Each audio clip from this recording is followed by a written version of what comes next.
Hello, everyone, and welcome to Police Off the Cuff, Real Crime Stories. I'm your host, retired NYPD Sergeant Bill Cannon, a 27-year veteran of the NYPD. You know, folks, as we watch this Rex Heuermann case, the Long Island serial killer, we went from, I guess, less than a year ago to an arrest where he was indicted for 3 murders, if you remember.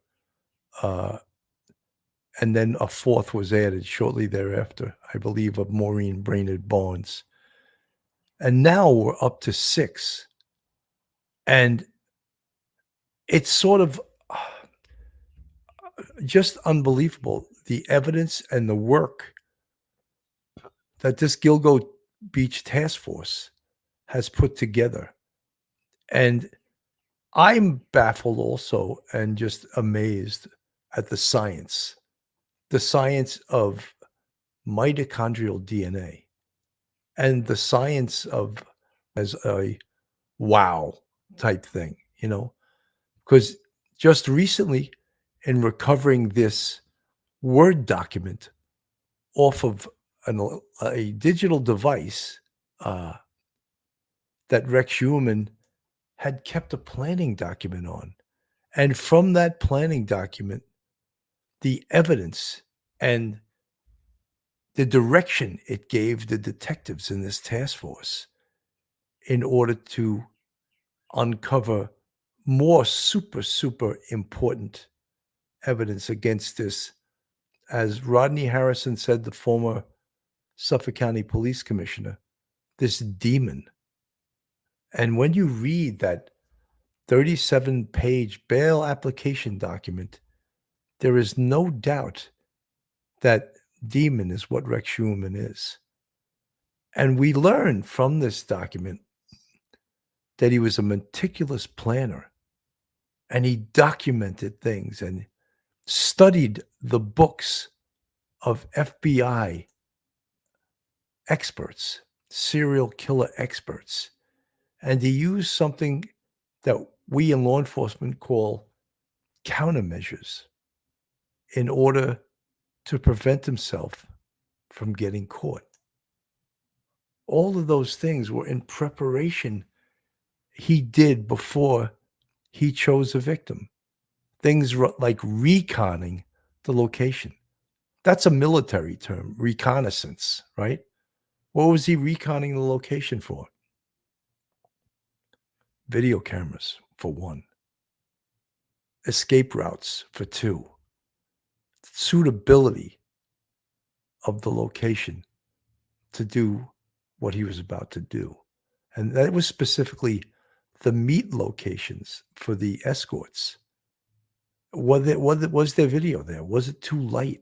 Was there too many people around? This is what we're talking about, reconnaissance and planning. And we'll get more into this because he was a meticulous planner, covering up forensic evidence. He actually wore hair nets to prevent his hair. And he didn't do, I guess, the best job because his hair ultimately wound up on some of the victims. And we know absolutely now that the killing locations were his home. And that was never confirmed until this document came out, this planning document that confirmed that the location of the kills and the torture and the places he brought these women to was his home. And as part of the planning, he made sure that his wife and his kids were out of the neighborhood, far away. So they had plenty of time to do the dirty deeds he was about to do and plenty of time to clean it up and plenty of time to get rid of the evidence. But he needed them to be away when he did all of this. So, folks, hold on to your hats, hold on to your seats, hold on to your wife, your kids, your service dog, whatever you're holding on to, because you're about to enter true crime from a police perspective. You're about to enter the off-the-cuff zone. You're about to enter the police off-the-cuff zone.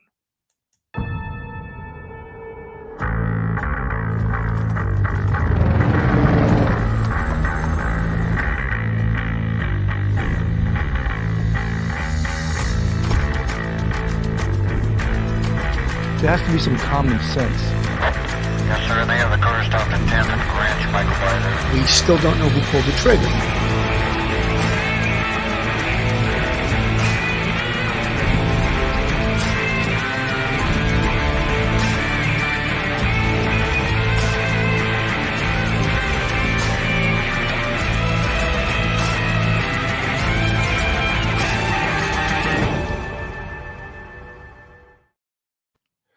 Joining me on today's show is audience favorite, retired NYPD Sergeant, professor at Albertus Magnus College, attorney, and all-around good guy. Welcome to the show, Mike Geary. Hey, Bill. Thank you for having me on. Good day, everybody. Good afternoon.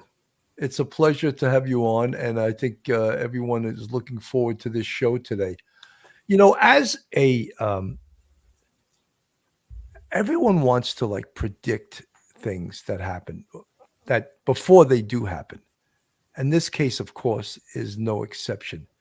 And in April 21st, 2011, the New York Times published an article entitled "Bright, Careful, and Sadistic: Profiling Long Island's Mystery Serial Killer." So this is 12 years before he was caught. 12 years before he was caught. So the science of predicting serial killers usually belongs to the FBI and their Quantico, Virginia base, where they have a behavioral science unit where all these people learn from each other and about the minds of serial killers. And I just want to read a little bit of this article to you.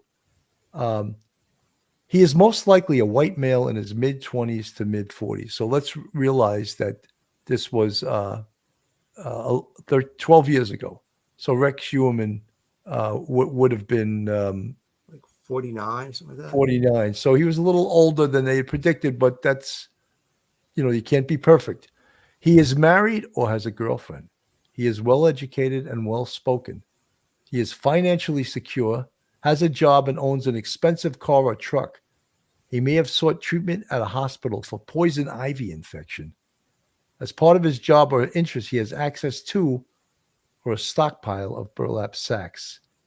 And he lives or used to live on or near Ocean Parkway on the south shore of Long Island, where the police have found as many as 10 sets of human remains.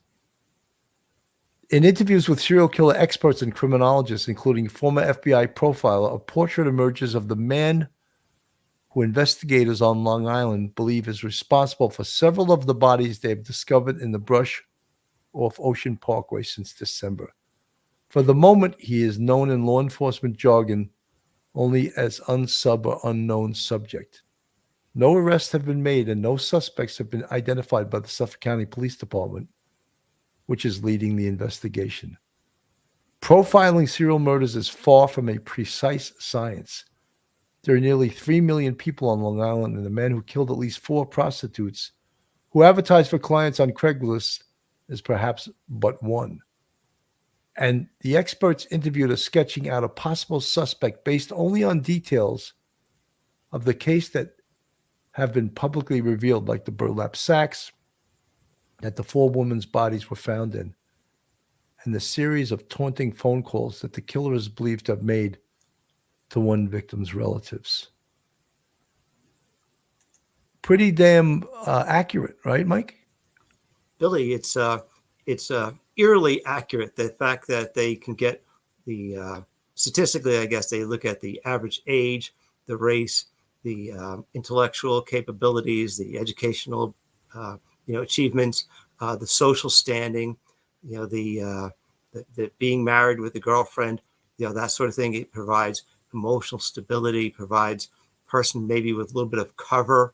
You're not really worrying. Girls aren't really worried about a married man. You're worried about that single guy with no attachments. All of these things. It's very eerie because that was done within several months of finding what they call the original Gilgo 4 along Ocean Parkway, and it is a roadmap for what they were looking for. They didn't even realize it, how close they were. They were hoping they were close, but they were dead on, and that is just remarkable how you can predict the person's age and educational achievement level, things like that, and a little bit of their lifestyle, their social lifestyle, from looking at the remains of these 4 women. It's remarkable in its pretty exactness to what who eventually is arrested for the killings. It is remarkable. 100%. Jim Clemente, who's a top FBI profiler, he used to write for the TV show Criminal Minds. He says he did not stumble upon that location, meaning Gilgo, said the former profiler Jim Clemente, who retired from the Federal Bureau of Investigation in 2009 as a senior supervisory special agent in the agency's Behavioral Analysis Unit in Quantico, Virginia. He has some familiarity with it. Only 4 of the 10 sets of remains have been identified. Those 4 victims who were found in December were all in their 20s and had worked as prostitutes. Each one was reported missing in the summertime: July 9th, 2007, July 12th, 2009, June 6, 2010, and September 2nd, 2010. Investigators have said that they believe that the 4 women were killed shortly after they were reported missing. The summertime disappearances suggest several characteristics. There may be a seasonal nature to this connection in the area, or to his fantasy and ritual, Mr. Clemente said. It may be the time his wife or kids or parents go away for the summer. There are many possibilities. The burlap sacks provide another clue. He could be using them either because they are part of his killing ritual, or because they are the easiest cover he can find. Burlap, however, is no longer common, and it might be easier to trace than a plastic bag. To Jim Clemente, it takes away from his forensic sophistication and criminal sophistication, and adds to the possibility that he's more interested in the ritual aspect. So Jim Clemente hit it right on the head in regards to the seasonal aspect. Really, what it really was that that's when his wife and kids went on vacation. So that is why and when he chose to pick his victims. Mike. Yeah, it gave him a lot of latitude, gave him a lot of time. He planned it. I mean, this isn't something that he just did spontaneously. He, as you say, he had his planning documents, he had his rituals. He went about reconning the place for, where am I going to pick up these girls? I don't want any sort of, security video picking my car up, because he's going to use his car. He's not going to rent. He's going to use his own, in one case, the Avalanche, where he's going to take them to his home. How do I get into my home? Do you have, the automatic garage door openers so nobody can see you drive your car into the home? Do you have your place where you're going to, kill these girls? Do you have a place where you're going to put their bodies afterwards? He had all thought out ahead of time. There was nothing spontaneous whatsoever. He was very careful, and that makes him a very sophisticated killer, and makes it very difficult to track, his movements, and to come up with any sort of, evidence against one person in particular. Sadly, when we look back on the original investigation, when Amber Lynn Costello was reported missing in September 2010, that was the one time where he really did stumble. He really did, because for all of his careful reconnaissance, he got snagged by the 2. He got kind of duped out of his money by her and her pimp. And then instead of saying, okay, they got over on me. Okay. It was dumb of me to go there. The boyfriend, I wasn't planning on the boyfriend of the pimp, but then he went back, and that really was an Achilles heel, because they had that report, and they had his physical description. But other than that, he really was a masterful killer. Well, the time that they ripped him off with the ruse where they stole his money, the boyfriend or the pimp, whichever you want to refer to him as, he actually saw him. Yeah, He saw him and says he's the one that coined that phrase. He looks like an ogre. that's right. And he described him as 6'6" and 280 to 300 pounds.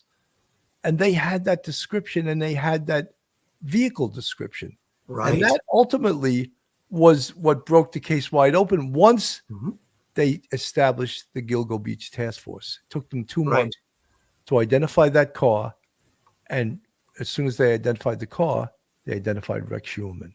And then they started Right. doing surveillance. So let me just go to this. This Suffolk County DA again. There's so many interesting aspects of this case. Some new details in the Gilgo Beach murders. Serial killer suspect Rex Heuermann facing 2 new murder charges, now accused of killing a total of 6 women. Investigators discovering a disturbing document in his home, which they say was his blueprint plan to kill.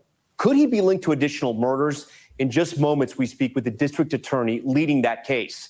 It was hair recovered from the victims' bodies that prosecutors used to tie Heuermann to the murders of 20-year-old Jessica Taylor and 28-year-old Sandra Costilla. Sandra's remains were found more than 30 years ago, back in 1993. That's signaling to investigators that Heuermann was killing victims much longer than previously thought. The New York architect was first charged with the murders of 4 women you see here, dubbed the Gilgo Four. Their bodies discovered along a stretch of beach on Long Island. The women, all sex workers, killed over a span of several decades. The news of Heuermann's arrest last July shocked the community. Neighbors stunned with how the 60-year-old father of 2 could be tied to such gruesome crimes. It's not just the new charges coming to light, but the new documents investigators say they discovered in Heuermann's home in what they call a blueprint to the murders. Documents going into extreme detail with tasks to complete before, during, and after the killings. They include what problems he might come across, like DNA, tire marks, and blood stains. He also allegedly had a list of things to remember, including that sound travels to get sleep before the hunt and to, hit harder, among other horrifying instructions. And this all goes back to 2011 when the first remains were found within a quarter mile of each other in Gilgo Beach. Families of the victims waiting years for answers about their loved ones. Today, Jessica Taylor's cousin holding back tears. This year has been 21 years since she was taken from us, longer than the chance that she got to be alive. I can't express what this day means after waiting and hoping for answers. Heuermann, of course, maintains his innocence as prosecutors continue to build their case against him. When we hear that, and we, of course, we understand the defense attorneys and how they have to represent their client diligently. But when we see the evidence that they have against Rex Heuermann, the amount of it, the accuracy of it, and not just testimonial evidence, but there's digital evidence, there's forensic evidence, there's evidence of his vehicle. And we don't even know yet, because they haven't told us, if they have what's known as souvenirs or trophies, which I almost guarantee there is, because so much has been learned from this document that they just recovered, this planning document, as it's called. And they're just going to keep building this case. And when we hear that he still maintains his innocence, I want to just laugh out loud. I absolutely want to laugh. Mike. Michael Brown has the most unenviable job going. He has to defend a person who's been accused formally right now of 6 homicides. He's in a very bad position. There is a lot of forensic evidence. There's a lot of technical evidence with the phones. He's not the state is not relying on one elderly person who wasn't wearing their glasses late at night, walking their dog, who may or may not have seen something. No, they have him, dead to rights. But Michael Brown is ethically bound to do anything and say anything he can in order to try to put his the best face on his client's behalf. He has to zealously, and that's what the canon of ethics says. That's the word they use. Zealously advocate for your client. He will always maintain his client's innocence. He will never be candid with anybody. He can't. He ethically cannot be candid with anybody and say, Yeah. I think he's guilty. No, he has to say, oh, I'm just hearing of this now. I have to wait for the discovery. I can't talk to you. I can't discuss it. I haven't seen the information yet. We'll talk some other time. He's always putting it off, and that's his job.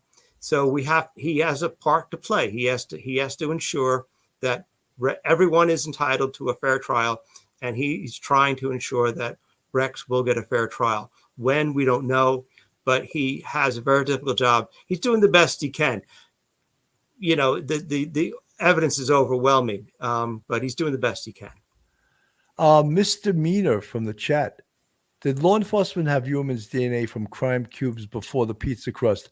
No, but they had Asa Ellerup's. They had gotten some DNA surreptitiously from the garbage pail off of bottles, and they had identified her hair, one of the hairs on the bodies, as belonging to her. The first time I believe that they got Rex Heuermann's DNA was what you refer to, the pizza crust on that they collected. Again, you love that word, surreptitiously, and that matched. And it's unbelievable how they have built this case. And even for us in law enforcement that know the way investigations are done. And I want to put something on the screen. And this is right from that bail application document, which is, I really recommend everyone look at this. And I put it on the Police Off the Cuff site, so you can pull it right off of that. And this is, it's talking about, it's a chart showing the victims and the approximate location of the hair recovery. So we're looking at, first one is Sandra Castilla. She's got male hair from a tape lift of a striped shirt above the victim's head. It was Rex Heuermann's. And you know how they said it excludes 99.96% of the whole world's population?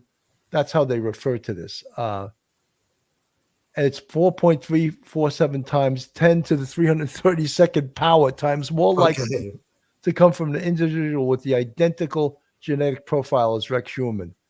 Sandra Castilla, victims, the location of their victim's right arm, 99.98% came from who they refer to as witness number 3.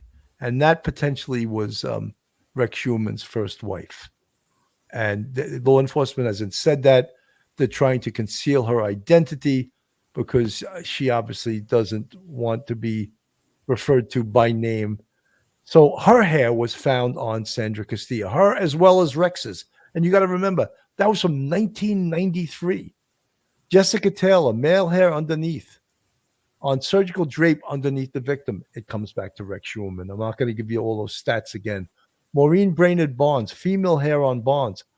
Buckle of belt restraining lower body. It belonged to Asa Ellerup. Megan Waterman, first of 2 female hairs on Waterman. Outside head area belongs to Asa Ellerup and Victoria Heuermann, the daughter of Rex Heuermann and Asa, who is his wife. Megan Waterman, second 2 female hairs. Tape in the area of the head comes to Asa Ellerup. Also on Megan Waterman, male hair comes back to Rex Heuermann. Amber Costello, the hair on taping around her head, it comes back to Asa Ellerup or Victoria Heuermann. So, I mean, the evidence does not lie. And you can pull this chart up on page 19 of that document, the bail application document. I find it fascinating because they've done such a good job with the collection of this evidence and explaining the evidence to us that it is just an incredible thing, just absolutely incredible. Mike? Oh, Billy, and the thing about this is when the state is prosecuting and they're their case in chief, and they're going to get all kinds of information. You're going to have somebody talking about the cell phones, the movement of the cell phones.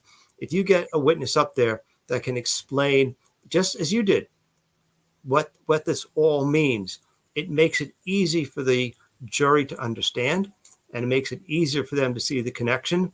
And the fact that, you have his wife's hair also, along with his hair on some of the bodies, and his we believe his former wife's, one of his former wife's hair on one of the bodies. It just shows you how easily it would be for a jury to say it has to be him, because how all of these connections, the only thing in all of these people, the only thing that connects them in common is Rex Heuermann. It happened in Rex Heuermann's house at one time back in '93, before Asa Elzar was there and his first wife was there. It happened after Asa was married to him and while she was gone, because you can look at the timeline of when these girls went missing, and everything comes back. He's like this, the center of the wheel. Everything comes back to him, and therefore it would make it a very easy case for a jury to understand and convict on this. I don't know what Michael Brown can say other than what we talked about before, but in past cases, talking about how terrible the investigation might have been in the beginning.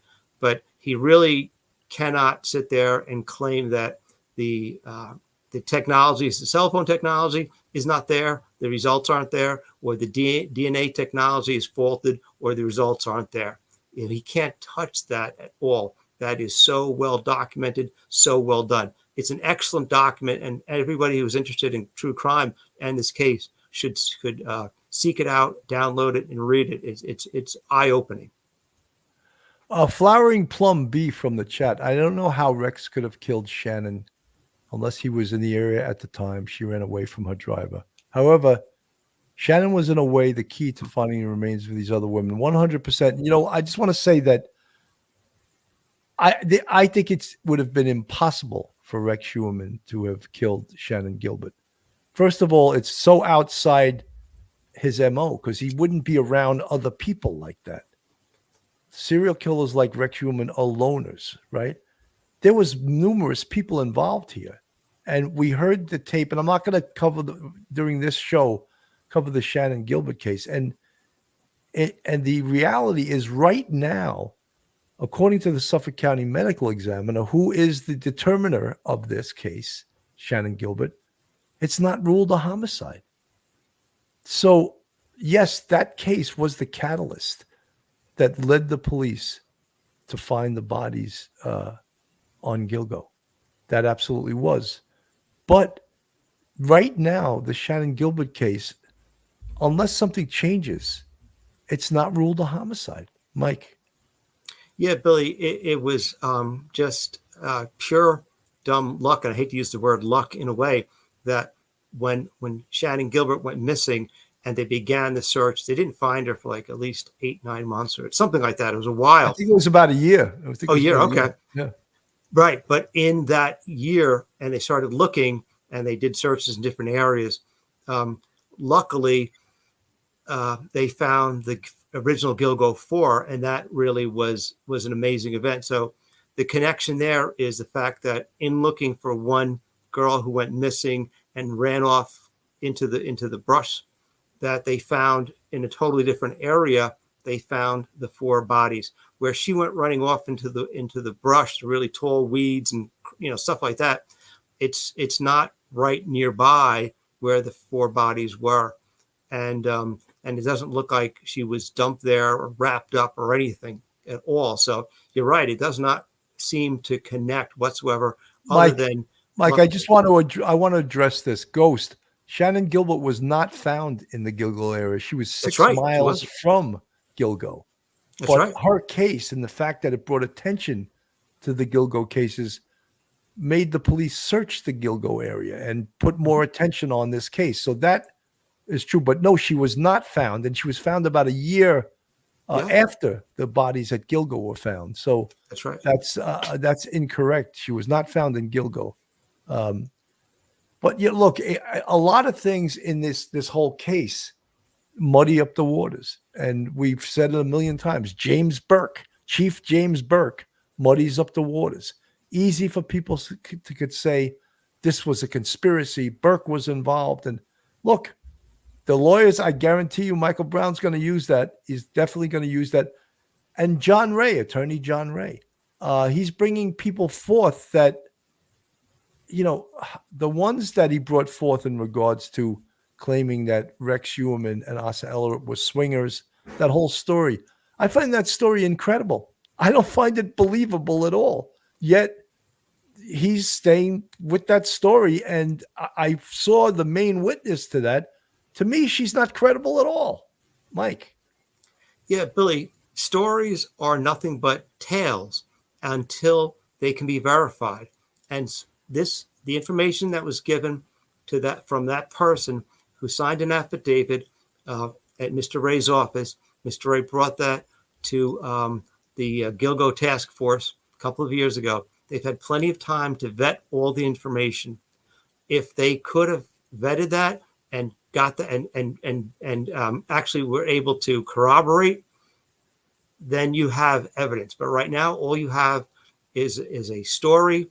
It's, even though the person believes it to be true, it's a story that can't be verified. So therefore, it's not considered evidence, and it can't be used in a criminal trial.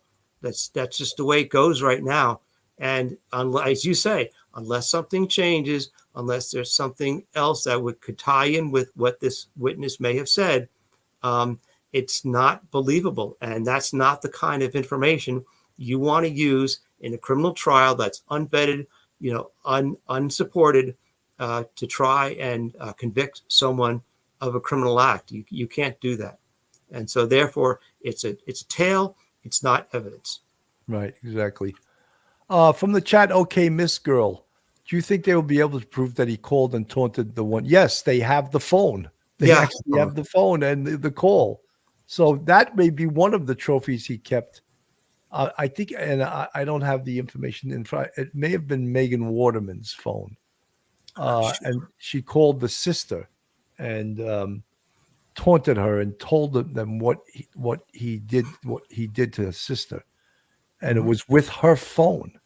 So yeah, outrageous. And that fits the profile of a sadistic psycho sexual killer, a sadist.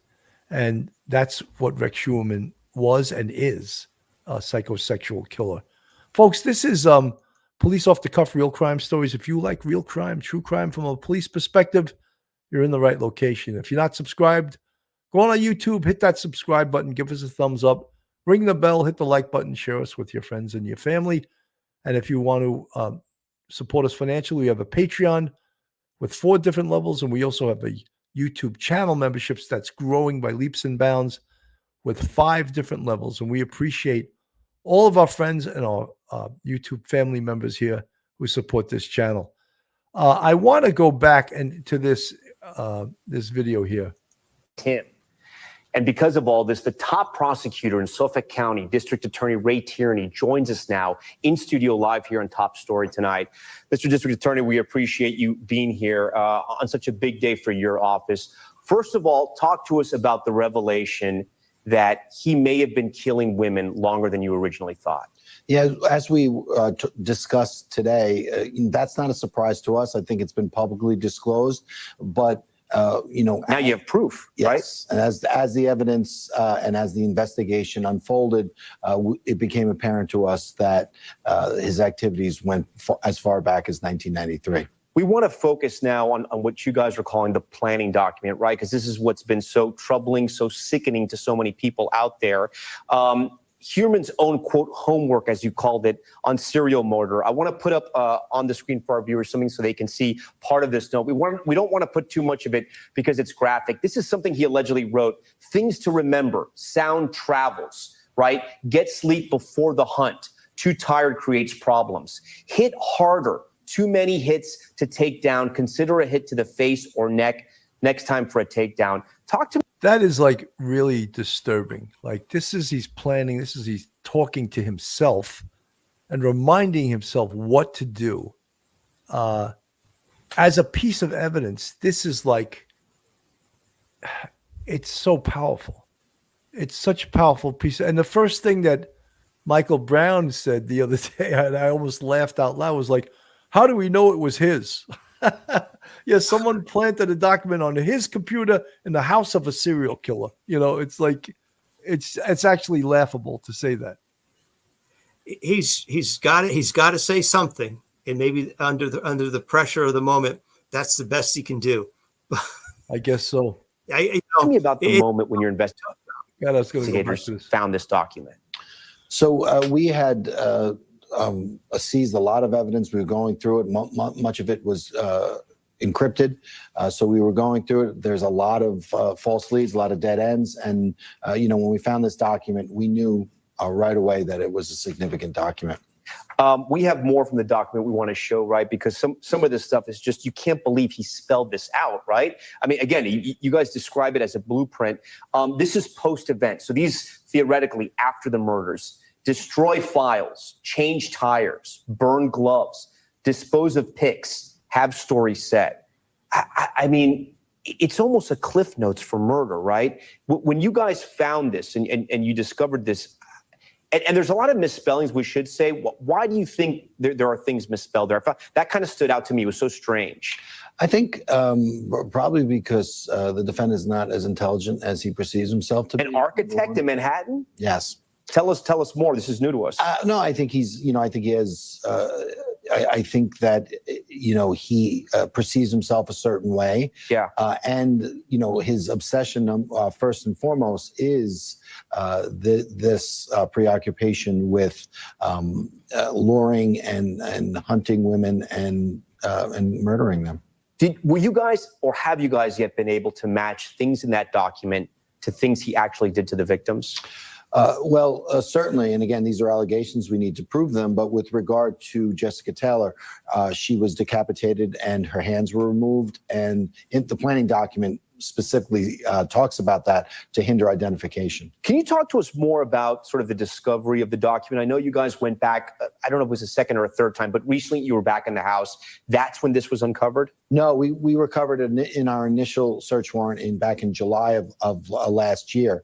And, we had about well over 400 documents and devices that we had to go through. A lot of it was encrypted. So we were painstakingly going through the software. And when you talk about something that was made in 2000, you got to get the software back from 2000. So you have to put this all together. Takes a long time. We were finally able to unencrypt this and bring it back. Because, Mike, potentially with, I don't know the exact number they said of electronic devices, over 300 or whatever. Potentially, there's another smoking gun electronic device that has something akin to what they just found. They recovered that in July.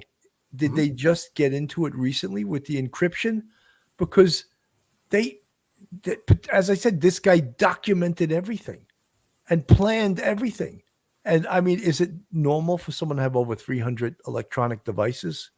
I certainly don't. I don't think so. I'm of his generation. I'm 63. I've got a laptop and I've got a cell phone. I think that's about it. So he's not somebody who's like, say, 35 years old, different generation, was brought up with a lot more electronic devices. So, he's a collector. He's a collector. And, I am sure that there's probably on some of these, if he's going to keep documents, I'm sure he's going to keep photographs and he's going to keep trinkets and little trophies. And so Mr. Tierney probably would like to say a lot more right now, but he can't.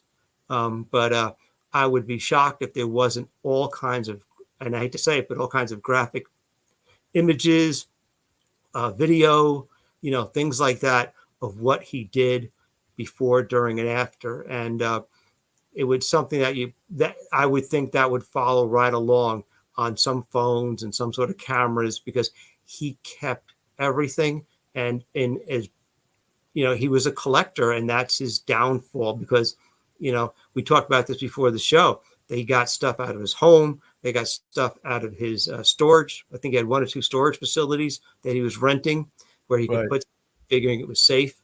That's hopefully there'll be even more stuff there. There's not much more you can get, because they've gone through everything they're going through everything. It might take another year to do all this, but they've pretty much got, I guess, right at this point, the quantum, the amount of stuff they're ever going to have on them, outside maybe if there's the discovery of another body. It would be nice if one of those documents had something about placing a body somewhere, but it's going to take a while. Slowly, as Ray Tierney said, if something's from 2000, you've got to get the software from 2000. If things are encrypted, you've got to do that. So it's a slow slog. And I think that even though they have probably everything they're ever going to get, it's going to take a long time before they finish going through every bit of it. Absolutely. Michelina Sereno from the chat. Bill and Mike, do you really believe that Rex is the only killer on Long Island? I don't know if you phrased that properly. Do I believe that all the bodies in Gilgo case can now be attributed to Rex Heuermann? I never believed this before. Now I do. I think there was one Gilgo Beach serial killer, and I think they have him. It's Rex Heuermann. And I think very shortly, the seventh victim is going to drop in the case of Valerie Mack. And I think that perhaps they just don't have all the evidence they need to drop this case yet.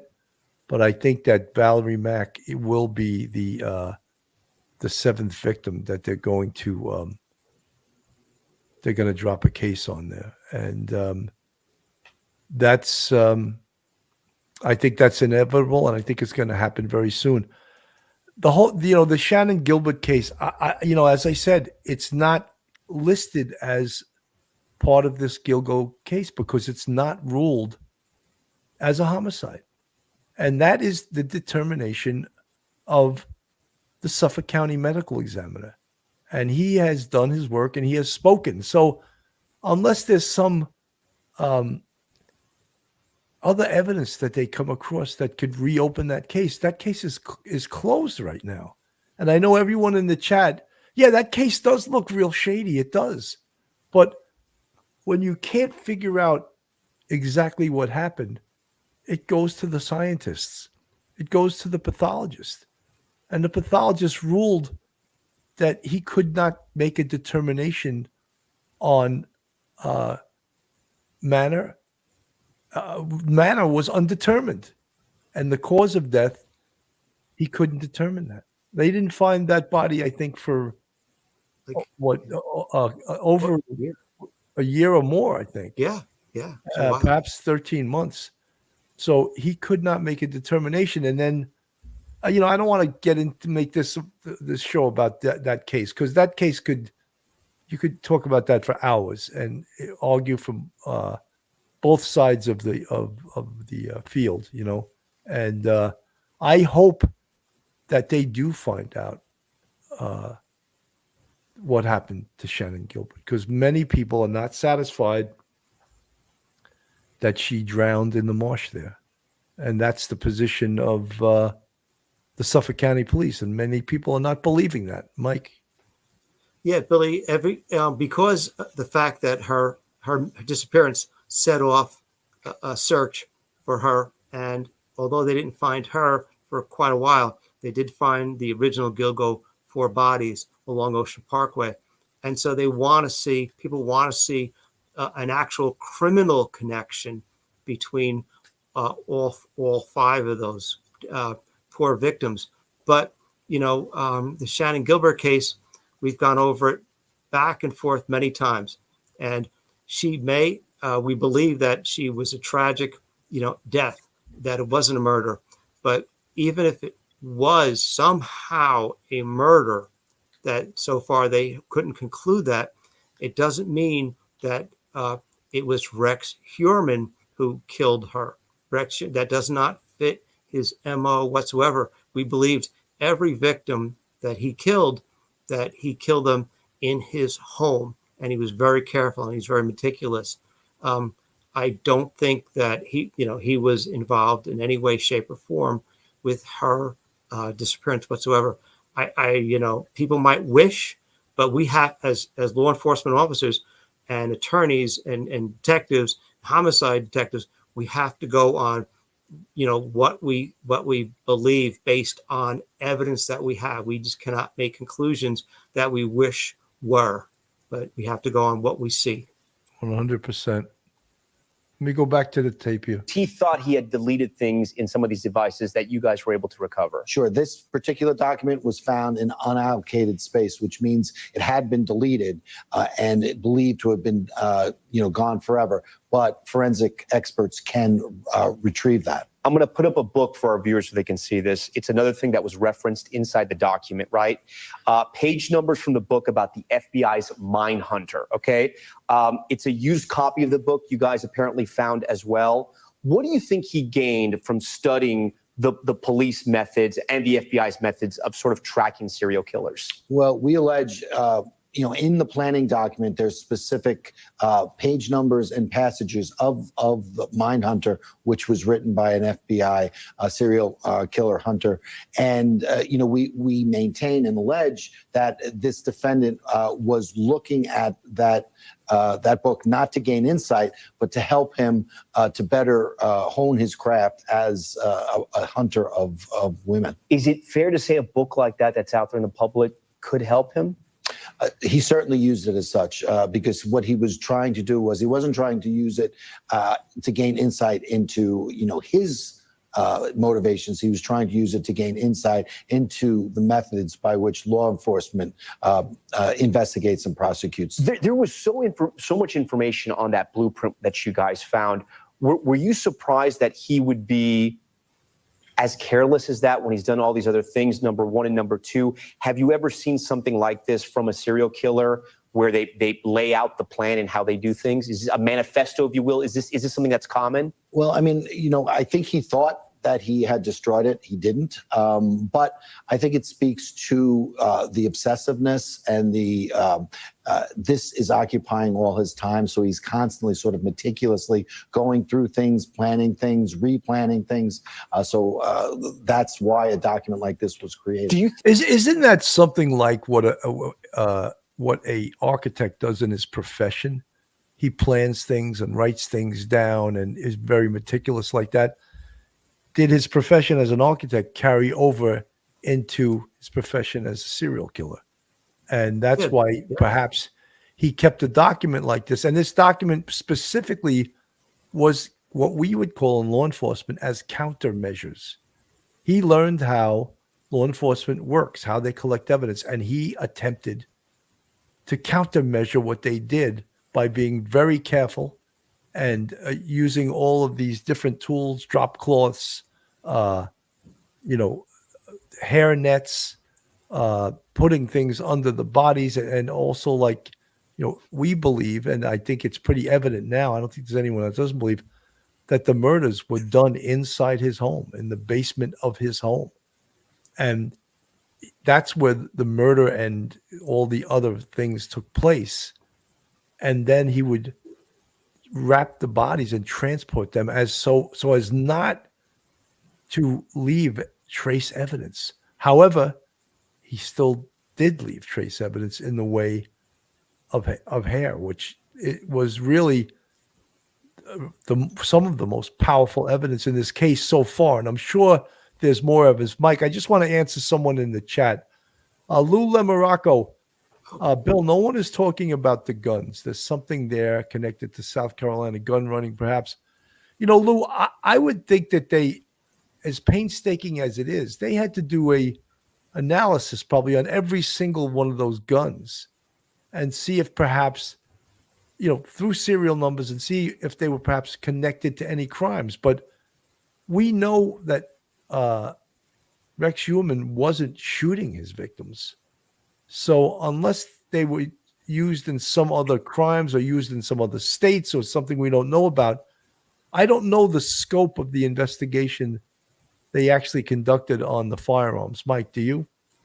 Billy, I don't. It could be that perhaps in the past there might be someone who's unaccounted for, a body that's unaccounted for, that he may have used a firearm. But he is an architect. He's very detail oriented. He works in Manhattan, and I think he specialized in knowing all of the small arcane codes that would allow people or prohibit people from doing renovations in a lot of those buildings in Lower Manhattan. So he had a little niche specialty. He may not have used a firearm. And as you're talking to Lou Lamoracco, I'm thinking, okay, as a cop, you shoot somebody, that bullet's in their body. They find the body. If it's in good enough shape, they may be able to keep that, and you'll have that preserved. And if you ever killed someone with the same gun, they could match it up. So it's possible there might be a body out there with a firearm, but I'm not so sure. If he's killing in his home, you'd want to keep everything as quiet as possible. That basement room, maybe the torture chamber, whatever you want to call it, it may be sound deadening, and maybe that's what he was referring to a little bit in his manifesto. But that's a whole completely different investigation. I'm sure there's several detectives who are going over each and every one of those firearms to see if they're used in any other homicides in any other state. Because if there was even just one, Heuermann may be looking at another murder charge, say in South Carolina or New Jersey or any other state. But good thought, Lou. Very good thought. Ghost, I know you're not believing me, because if that's the quote by ABC News, then they're wrong. The skeletal remains of Shannan Gilbert were not found on Gilgo Beach. They were found 6 to 8 miles away from Gilgo Beach. It is actually I was trying to find it, but this is the 32-page first document that came out, the bail application. It indicates exactly where Shannan Gilbert was found, and it wasn't on Gilgo. But I don't have time to look through it right now. But please take it from me. If ABC broadcast that, then they're wrong, and maybe it was a mistake that they made. But because she was not found on Gilgo Beach, I repeat it. I don't know how many times I can say it close that you'll actually believe me. Now, we referred to FBI agent Jim Clemente, and he's been on Chris Cuomo quite often. I want to play Jim Clemente. He actually was on my show about a year ago with FBI agent Bobby Chacon. So let me play Jim Clemente's one of the best serial killer profilers in the world. And here he is on Chris Cuomo's show. So, Jim, I've been doing this so long. I mean, not like you, but I mean, I've been talking to you about it for like almost half my adult life now. And that is not the profile for serial killers in general, but it is the one that they came up with here. And you have understanding of why. Why, Jim, did they come up with that profile that's so similar to this guy here when that's not your typical serial killer profile? Well, Chris, basically what happened was this offender was able to at least kill these 4 women, or 3 or 4 of these women, and get away with it. I mean, he had almost permanent concealment. They only found skeletonized remains. That means he's fairly criminally sophisticated and probably forensically sophisticated. That gave us the sort of advanced age. He's not going to be in his 20s and be able to pull this off, and 30s would be tough. So we thought mid-30s to mid to late 40s. And then the fact that he kept going back to the same place told us that he's familiar with this place. He knew he wouldn't stand out there. He knew that he's comfortable with the time he'd have to spend alone getting rid of these bodies or concealing them. Also, he used burlap, and we didn't know at the time that it was camouflage burlap, but it's a very strange way to wrap victims. It's unusual, so he probably has a source of that. And maybe now that we know it's camouflage, that maybe he got it from a hunting location. Anyway, the point is that he was smart. He was meticulous in what he did. That would translate to his work environment. So we expected him to be in his 40s with a good job, meticulous in his job, and we expected him to be a sexual sadist. That was borne out when they searched his home and found torture porn. But we knew that he was a sexual sadist because he called up one of the victims and taunted her. So right. all now, these things Scott, leaked out of his own behavior. That's right. So, but they, at the time, they were all all dust in the wind, right? Because nobody was looking directly at him. And it was like one crumb after another. First, just to get perspective of 3 different guys who've been doing this for multiple decades. Jim, have you ever heard of anything like this with so many different pieces that needed to come together to catch a guy? Yeah, well, I think it happened in the Golden State Killer case. That took a very many number of years, almost 40 years to resolve, and BTK as well. And both of those situations, you had a married offender who basically used the family as cover. Everybody thought he was legitimate. And I think those cases, they took much longer. I mean, 3 times as long as this case did to resolve. Hey, thank you for watching. So please go to News Nation now. That was Jim Clemente. And again, when I read the New York Times article that he had been quoted in 2011, he really called, he picked out Rex Heuermann pretty well. And, you know, I don't always have a lot of faith in profilers because we've seen them get it really wrong. And one of the cases they got it really wrong was the Beltway sniper. Yes. They weren't even close. They predicted the shooter was like a male white in his 30s and all, and it turned out to be a male black 17 with his sort of another male black in his late 30s or 40s. Muhammad and Malvo, that was their names. Right. That's and the older one got the death penalty. And the younger one, the 17-year-old, was the shooter. But the FBI got it so wrong, and also the Unabomber. They didn't get that right either. So sometimes they're right on it. But, you know, I always ask, does a profile of a serial killer, does it ever help catch the guy? Because in this case, it didn't help catch him, did it? Billy, it's useful. And as in a serial killer case, it's very, very useful. However, as you say, it doesn't really, you're not going to really catch someone. It's not like Criminal Minds where they figured out, and then suddenly towards the end of the show, all the little pieces start falling into place, and they jump on the Learjet, they go to the location, and they get him as he's about to do something else. No, that's not how it happens. So we don't know. I can't think of one where it actually solved the case before the person killed again. But it's the meticulous work by detectives, forensic people, people from the pathologist's office, you know, homicide investigators, everyone coming together over the long haul. These things take a lot of time, and you know, the serial killer profiling is excellent to study. It's fascinating. It's a fantastic aspect of criminology, studying criminal behavior, but it won't point to a particular person the way a fingerprint would, ballistic examination would, say, of a firearm, a DNA swab, you know, cell phone technology. Those are superior, much more superior, and much more exact. Absolutely. This is Michael Brown, the attorney for Rex Heuermann. Let's give him a little screen time. And it's a difficult thing to defend. Now we're at 6. 17 years of terror on Long Island. 2 new victims added to the suspected Gilgo Beach serial killer's hit list. The chilling evidence investigators now say they've uncovered.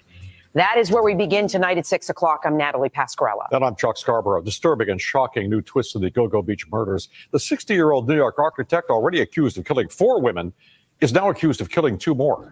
Jessica Taylor and Sandra Costilla, the latest victims. Costilla not publicly associated with this case until now. Her murder extends the timeline of brutal Long Island killings all the way back to 1993. The last known victim of the Gilgo serial killer disappeared in 2010. Police revealed morbid new details today of the alleged serial killer's meticulous planning, including making lists of potential problems that could trip him up and how effectively to dispose of his victims. This was Greg Sergelis live in Riverhead with all of this for us. Greg? Chuck, Natalie, as you guys pointed out, this murder investigation has taken some turns over the last couple of months with new police searches at Rex Heuermann's home and in the woods of Manorville. Today, prosecutors revealed why those searches were ordered. It's all the result of an unexpected discovery that has changed the direction of this case. Alleged serial killer Rex Heuermann stood silently in court today as prosecutors told a judge they had discovered a chilling computer document. Suffolk's DA called it Rex Heuermann's blueprint for murder. his intent was specifically to locate these victims, to hunt them down, and to bring them under his control and to kill them. The DA says the actual Gilgo murders match to a large degree what's written in that document. It was found on a Heuermann laptop after prosecutors say he tried to delete it. One note there reads, "More sleep and noise control equals more playtime." You've already made that assumption that he's the one who drafted it and he's the one who created it. It just happens to be on his computer in his house in the way he writes with misspellings. And so why would we ever assume that? It's almost laughable. That was what I was referring to before.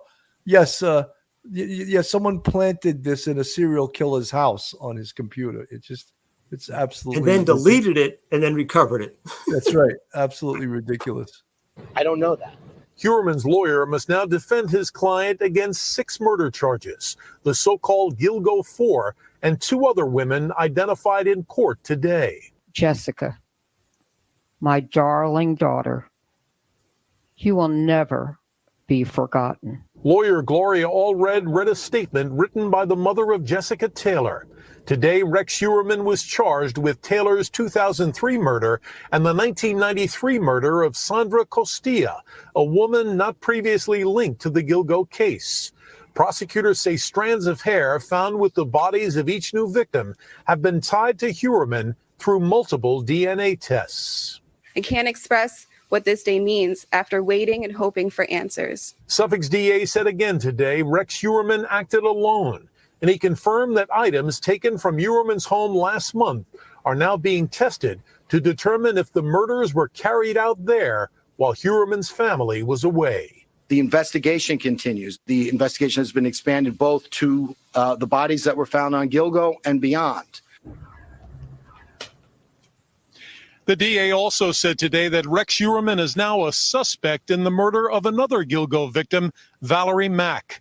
Late today, the lawyer for Heuermann's estranged wife released a statement saying that Asa Ellerup continues to doubt that her husband is capable of these heinous acts. Heuermann will be... I find that unbelievable too. I don't know where that narrative is coming from. You know, she lived with this guy. And she knows what he's capable of. But the fact that she also has access to everything we have access to and all the evidence. So I just find it incredible. Proverb 31_25, Rex Heuermann is a classic hoarder. They cannot let go of people, places, or things. That's actually not a sign of an intelligent person. Yeah, I think you're probably right. I mean, he was smart enough to be an architect. You can't be a dummy and be an architect. It's the type of a degree. It's a lot of mathematics and science and engineering and all of that stuff. So, but that didn't translate into winning spelling bees, though. That's for sure, right? Yeah, absolutely cannot spell. You know, one of the things I wanted to speak about, and it's what you're going to see a lot of analysis is of what made Rex Heuermann become a serial killer. And there's been some online conjecture, but the real heavyweights in this area, the psychologists, the Dr. Joni Johnsons and some of the other Ramsland and all of these people that are experts in this, they haven't had a chance to interview him because they won't either until this case is over with. But there are some talking as, well, he was viciously bullied when he was in high school. Like really, they described it as they didn't let up on him. He was really heavy-duty bullied. His father died when he was 12. And his mother apparently was an extremely domineering, overbearing type person. And his mother and his wife, his first wife, both moved out of his house around 1992-ish. And his first murder that we know of was Sandra Costilla in 1993. Did all of those things have anything to do with developing? Many people are bullied. Many people have a domineering mother and get divorced and the tragedies happen in it, they don't become serial killers. So what in his psyche made him a psychosexual sadist and a serial killer? And Mike, I know you don't have the answer, but your thoughts. Billy, when we talk about this with the students, we talk about people's upbringing and things like that, and I always make that connection that many people could be bullied, many people could be mean, many people could be aggressive, and 5 years, 10 years later, they're a very different person than they were when they were, say, 25. No one is the same person they were today as they were in high school 10, 20, 30, 40 years ago. We're very, very different people. The only thing I can think of is that there may have been some genetic predisposition to overly, perhaps some aspects of a psychopathic personality, a person who may not feel connections with people, the intimacy, and have the feeling that that they can understand. They can understand intellectually when you say something, somebody can be hurt, but do they have that ability to actually feel that emotionally? It could be that there may have been a little bit of that in his personality, and it may not have been brought forth, except for the fact that if you look at it in a particular way, that the bullying was added onto that already perhaps genetic predisposition, and having two very significant people in his life move out. That we're always looking for, is that is that the cause and effect? He may have done these things if he had been a bright and popular person in school and had a marriage. Remember, his marriage with Asa lasted for many years, so he was capable of some sort of stable relationship. It may not have been a give and take relationship like you'd see with many couples, but so it's very difficult to figure out where the germination, what the seeds were that caused him to, at some point, and if this was the first killing, he was 29. So is it possible that he just anger built up over a number of years and he decided to strike back? Or was there something else previously? Maybe was it rejection by women that had nothing to do with being bullied in school?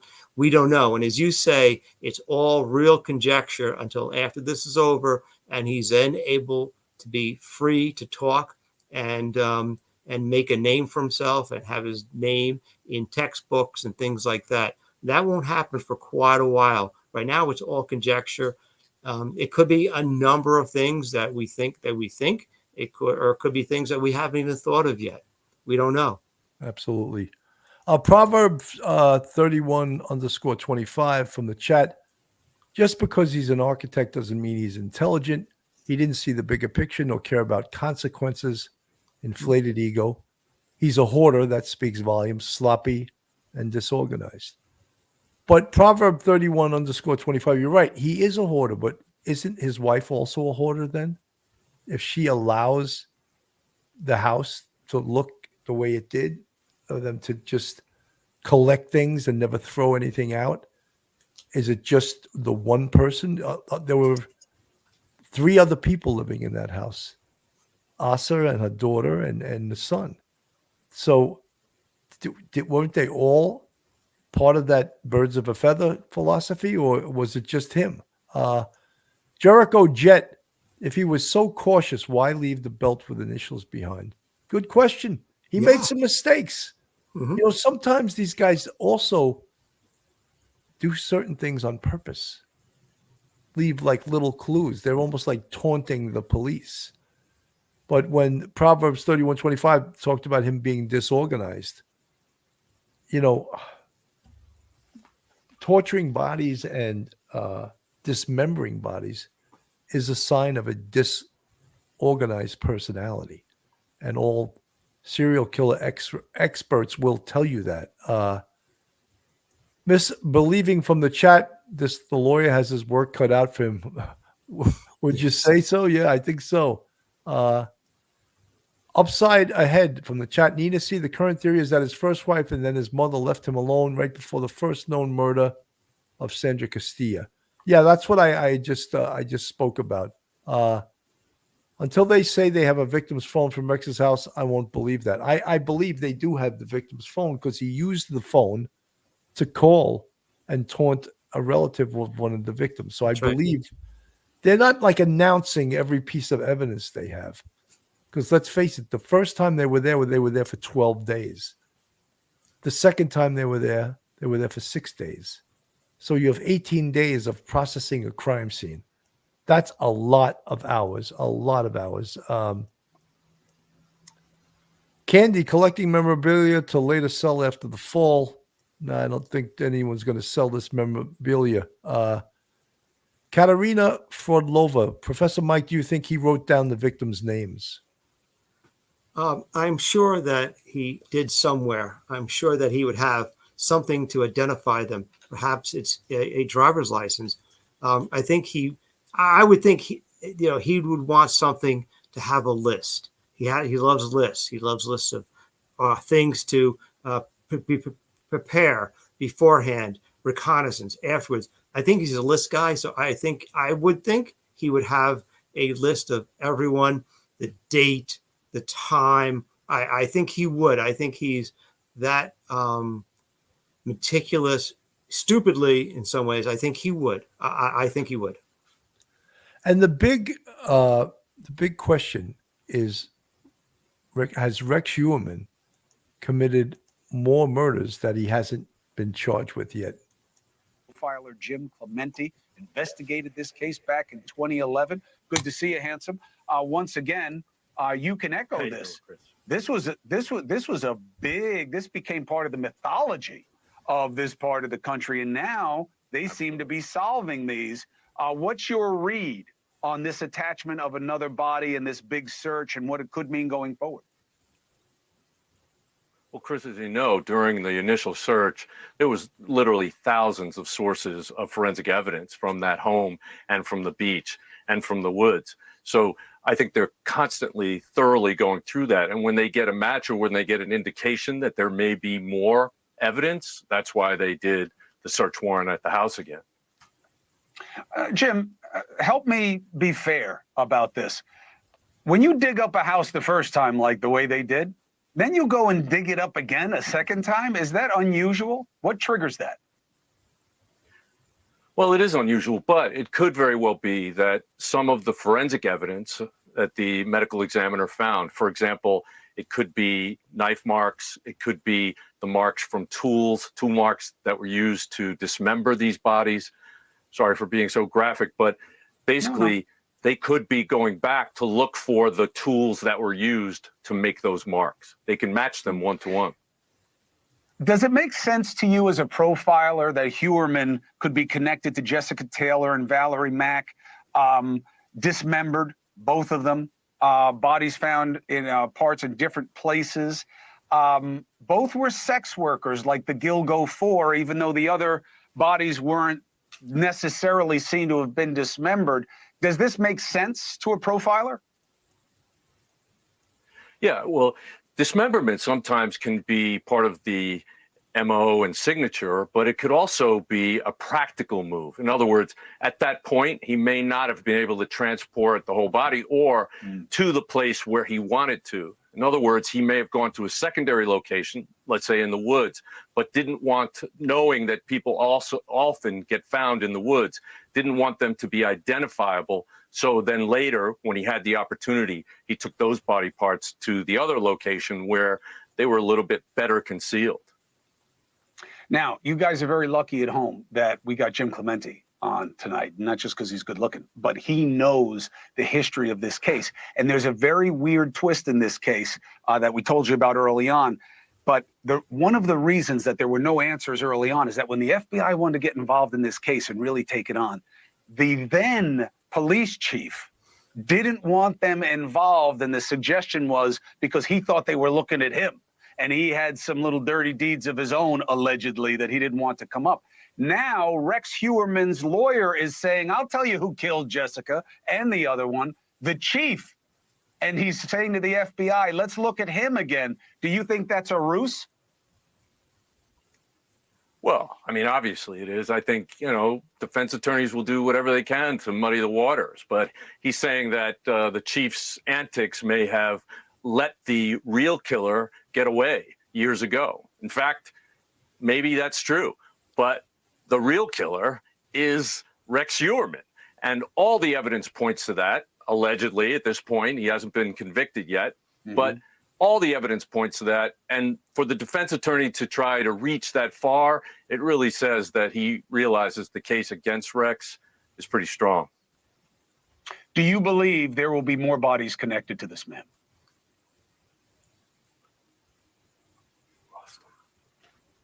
Oh, you don't hear me, Jim?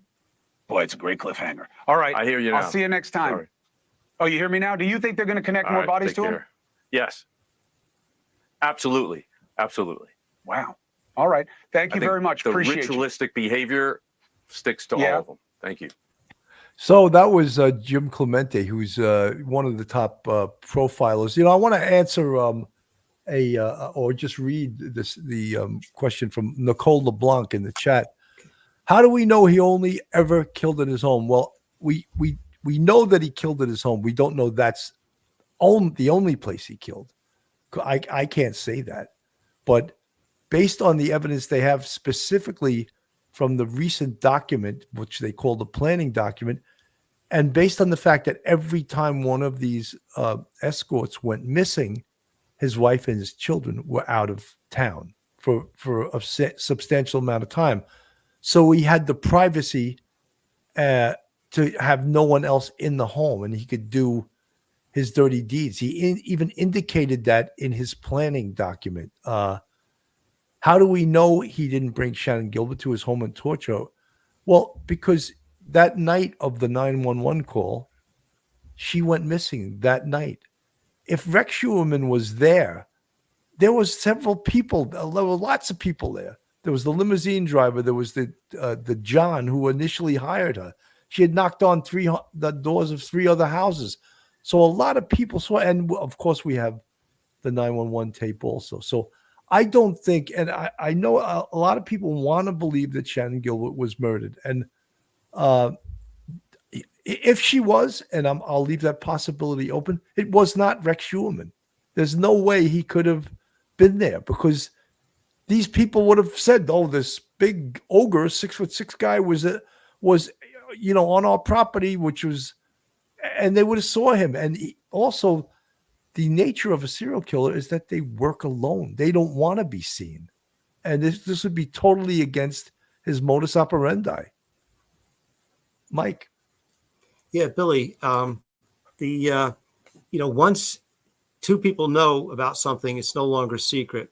He was not the kind of person to open up and have a pal around with him, working with him as an accomplice, doing, cutting up the bodies, or disposing of the bodies, disposing of any of the evidence. The body was found in a marsh miles and miles away from where the Gilgo 4 were, and that was where he was comfortable, at that location. She was calling 911. She knocked on several doors. People had called 911 also, saying there's this young woman. They described only one person looking for her, and they described the guy who was a chauffeur, I think, in the black Suburban. That's the only person that was described. So there's no mention of a very large man going after her or anything like that. And so I think that, and also if he had killed her in his home, why would you leave her where her body was found? You would have left her someplace where the other 4 were found. They were found there. They weren't found anywhere near where Shannan Gilbert. So it's her death did set off in a delayed, kind of response looking for her, and that did lead to the Gilgo 4 being found, and that we can all be thankful for. But nobody seriously thinks that they're connected. That Rex is involved in any way, shape, or form with Miss Gilbert's disappearance or death. Yeah, look, I'm bothered by Shannan Gilbert's Sure. death yeah. also. I really am, and I wish it was determined one way or the other. Look, as I repeated, in the Suffolk County Medical Examiner, the case is undetermined as far as, but it was not ruled a homicide. And then Michael Bodden comes in, and he says, not having done the autopsy, says, "Oh, the hyoid bone is cracked, therefore I'm ruling it a homicidal death."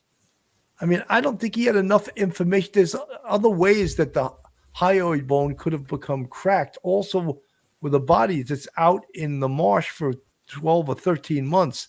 And I don't want to like argue this, but look, I'm ready to believe that, if they have the evidence that it was a homicide, I would be the first one to believe it. But right now they don't have that evidence. And just Michael Bodden coming in after the fact and saying, "Oh, the hyoid bone was cracked." It's just, to me, it's almost disingenuous. Billy, got to remember, he was paid to do that second autopsy. And overall, he said it's indicative of, like a strangulation. But even he, at the very end of the document, did not really disagree with the findings. He didn't criticize the Suffolk County Medical Examiner's Office. So unless we get something further, her death is not a homicide. Again, same thing. If she was connected in any way, shape, or form, this task force would have pinned it on Heuermann. But we don't have that. So we have to go with what we have at this time. And at this time, we don't have a homicide. 100%. Lou Lambaracco, Ray Tierney is avoiding the gun issue. I don't think he is. I just don't think they're talking about a lot of the evidence. Right. If something comes up with those guns, they would, I'm sure, gladly include them in the case. But first of all, probably to do the investigative research on, what was it, over 300 guns? Right. Takes a long time, to actually, they do the gun traces through ATF, through alcohol, tobacco, and firearms. And then, most of these guns, I believe, were long guns, rifles, shotguns, that type of thing. I don't know if he had many handguns in that thing. So there's not, they talk about having fingerprints for guns. And really what that means is that each gun before it was sold is fired into a ballistics tank, and that evidence is kept on file, and that is basically the gun's fingerprint. That's not the law right now. So unless one of these guns was used in a crime, I don't see them coming up with anything other than that. Mike? Yeah, Billy, that's a whole separate investigation. I'm sure there's at least one or two, several people detailed, and they may be federal ATF agents. But until we get any sort of evidence that would indicate that he used one of those firearms, and maybe he was only using them because he was a collector. He liked to collect things, and he likes being an architect, and all the engineering things that go on in your mind when you're sitting there trying to figure out blueprints and everything else. Maybe the idea of a firearm, how they work, how they evolve. Maybe that was all that engineering that goes into a firearm. Maybe that actually just appealed to him, and he was just a collector. Maybe he thought he would collect a few firearms, and maybe he thought these would be worth something in the future. Maybe he just liked the look of them. But I am sure that they're not just I'm sure they did not just put those firearms in a closet and lock it up. I'm sure those firearms are being investigated to see if they match any sort of homicides. And again, there would be no reason for Ray Tierney not to want to add to the crimes list that Heuermann's being charged with, if there was some sort of something substantiated. Absolutely. Chill Mix Cat. I find it hard to believe that this guy didn't emotionally abuse his family. He's just too twisted to leave that behavior out of the home. Who said he didn't? Chill Mix Cat. I'm sure he did. I'm sure he was an abusive guy. Although, you could argue that other serial killers had families, and their families said, "Oh no, he was perfectly nice." I don't know if that's true, but I don't know. It's hard to believe that Lou Lambaracco believes his brother in South Carolina is linked. Lou, I think all of those things, all the investigative leads, that they will surely check out those guns. if they lead to anything, I'm sure they would add it to this case. At this point, we don't even know about, a fraction of the evidence that they've collected in this case. As it goes forward, we'll hear more and more and more. But at this point, Jacqueline Jacobson, mountain, every hair on my neck stood up. I ran into my car and drove an hour-long convoluted way home, so he couldn't follow me. Well, Jacqueline, you were talking about you felt that you had an encounter with Rex Heuermann. Isn't that true? I think I read that somewhere. Is that true? She could respond in the chat. Billy, can I make a comment about? Yeah, sure, absolutely. Go ahead. Brother? I think what Lou's talking about also is the fact that the green and black Chevy Avalanche was given by Heuermann to his brother, and his brother kept it all these years on his property in South Carolina. And I believe it's now in the possession right now of the Suffolk County Task Force. But I think that's where the idea that maybe his brother knows something about what his proclivities were. It's possible. Maybe Rex just told his brother, look, you take this truck. I'm going to a newer version of it, a 94. This is 92. I don't want it. But it is possible that maybe Rex gave his brother some things to hold on to that Rex didn't even want in any sort of storage facility or in his basement in New York. It's a possibility, and I'm sure the task force is looking at that. Absolutely. We Say Howdy here became a YouTube member. We Say Howdy here. Thank you. Welcome to the Police Off the Cuff membership family. Thank you so much for joining. I just want to play a little bit of this from Banfield, and then we'll talk about this for a second. Better, next time to improve. Yeah, there are different types of serial killers. Obviously, there are the ones that even the suspect in this refers to as organized versus disorganized. And, most of them are the organized type, the predator, narcissistic psychopaths who are sadistic in nature, and they're killing for power and dominance over others and to fulfill, various perversions. So, these folks see themselves as hunters. They go to, painful lengths to research what they're going to do to avoid getting caught.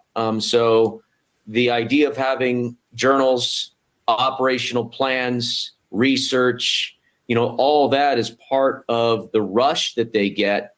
As far as the planning is part of the turn on for them, the stimulation, the build up, if you will. But it also fulfills, in addition to that thrill aspect of it, it's purposeful. It's they see themselves as hunters. They see themselves, going out, and getting, quarry, prey. They're not looking at their victims as the people that they are, inherently, part of humanity.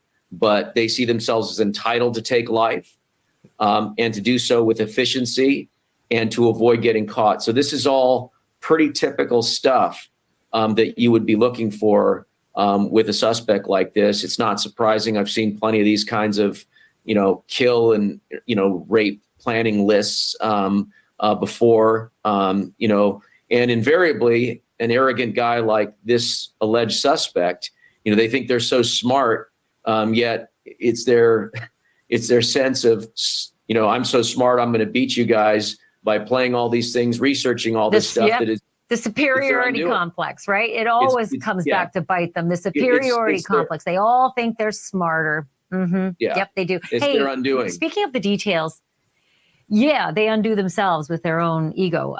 Pascal, you have been covering this, and as a journalist, you and I, we wait with bated breath for details, and usually we have to wait till trial, right? We don't usually get this kind of I hate to call it a windfall, but this is a windfall of details that I was not expecting with these two additional charges. First of all, were you surprised? And second of all, what stood out to you? Well, I mean, honestly, it was a yes and no. It's kind of a yes and no answer. Yes, because the details in there are just so deeply disturbing and so horrific. I just can't believe anybody wrote these things on paper. I feel like we were tearing a page out of American Psycho or taking a scene out of Dexter almost. It just seems so odd and so out of pocket. But then on top of that, there's the no because of just the kind of person we're dealing with. I mean, this is an architect. This is somebody who's very meticulous, very on point with plans, this blueprint that we're talking about in this document. It definitely works with the kind of person that we're dealing with. Yeah, I mean, and I have to keep reminding myself this is all, allegations at this point. It's hard. I can't, Mike, when someone says that, this is all out, it's not allegations. There is evidence, solid evidence. And yes, he is innocent till proven guilty. But these are more than allegations. These are solid evidence of a scientific variety that points to one person doing this. And add to that digital evidence, add to that testimonial evidence, add to that eyewitness evidence. It's like, when they say it's, this is just an allegation. It's Mike, it's much more than that. I think she's trying to take the road less traveled and say, look, he's innocent to proven guilty. These are allegations. They have to be proven in court to a jury of his peers beyond a reasonable doubt. So I think she's coming from that point of view. But if she's looking at it from a law enforcement point of view or anything else other than the view she's using, I think most people would say, there's solid evidence that it's him. There's just, if there was one thing, a half of a fingerprint, one witness that said they saw something, a half of a license plate, maybe his car was, somewhat, similar to the description of some sort of getaway vehicle and some sort of criminal act or whatever, I could use the word allegations.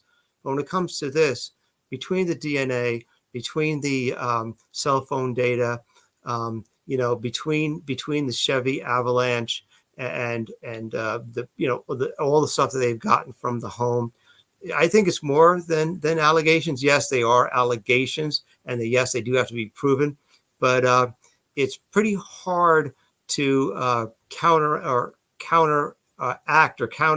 up with a counter argument for like the DNA and the cell phone data, that shows where his phone was traveling. Remember, the one murder victim whose phone he was using to taunt like her younger sister, how they got him with that was he had his cell phone with him when he was traveling from his job at the end of his day back to Long Island on the LIRR, and he was at the Penn Station, and he made the phone call. And so as that phone was traveling from Penn Station to Long Island, his own phone was traveling at the exact same time and the exact same direction at the location. So there's a lot there. Allegation is a weak word to use, but I understand where she's coming from. She's trying to maintain that professional distance. But as a law enforcement point of view, it's a lot more than mere allegations. Absolutely. Suhaila from the chat. Bill, how did the profilers know he had poison ivy? They don't know. They predicted because he was dumping the bodies in this area of Gilgo that was loaded with poison ivy. So they were predicting that whoever was doing this would have had bad poison ivy because they were frequenting this area of marshes that was sort of inundated with poison ivy. Amanda Johnson Williams, I think the death of his father, age 12, must have put Rex under great pressure as the oldest son who will have become enmeshed with his mother, who will have been disempowered at this time. Amanda, like I would argue, is that many people have bad things happen to them in life, and that doesn't turn them into a serial killer, So, yeah, could that have been what pushed him over the top? Possibly, but it doesn't necessarily make a serial killer. Claire from the chat, the toy box killer had his daughter assist or girlfriend. Can't remember, but it's not that far-fetched to think Asa was incredibly into this. Claire, that is always a distinct possibility, but from day one, the Suffolk County Police cleared her. So, and we had spoken that we felt they did it way too quickly, but we don't know everything they know. And they cleared her day one when they made the arrest. They said she's not involved. She's not a suspect. I just want to say, as I always do at this point in the show, we must always never lose sight that this case is about these four women, Maureen Brainerd Barnes, Melissa Bartolome, Megan Waterman, Amber Costello, and their families. And now we know that these two women have been added to the list of this demon, Rex Heuermann, Jessica Taylor, and Sandra Castilla. And we say prayers for their souls as well as their family members of all six of the Gilgo Beach victims that we know now have been connected to Rex Heuermann. I want to thank everyone for tuning in today. This case is just hugely complicated, many moving parts to this case, but it's coming to a positive, really positive conclusion. But we also, as we just mentioned, have to remember right now it's about 6 human beings and their families, and a 7th, of course, could be Valerie Mack. That could be a 4th coming indictment rather soon. Mike, we stayed on for an hour and 36 minutes. Okay. Your final thoughts, Mike? I always like to think of the families and think of the of those girls killed. No one deserves a death like that. So if you're going to say a prayer for those girls. If you got to light a candle for those girls. Say a prayer for their families and keep them in your hearts, because this is what it's all about, is seeking justice for these poor girls. I can't say anything more than that. It's all about seeking justice for Mike, them. I couldn't say it any better than you. It's almost like you were at Mass and you were but very well done. And again, folks, thank you so much for tuning in today. I'm Bill Cannon, on behalf of myself and Professor Mike Geary. Thank you for tuning in. Have a great rest of your day, and God bless. Good night.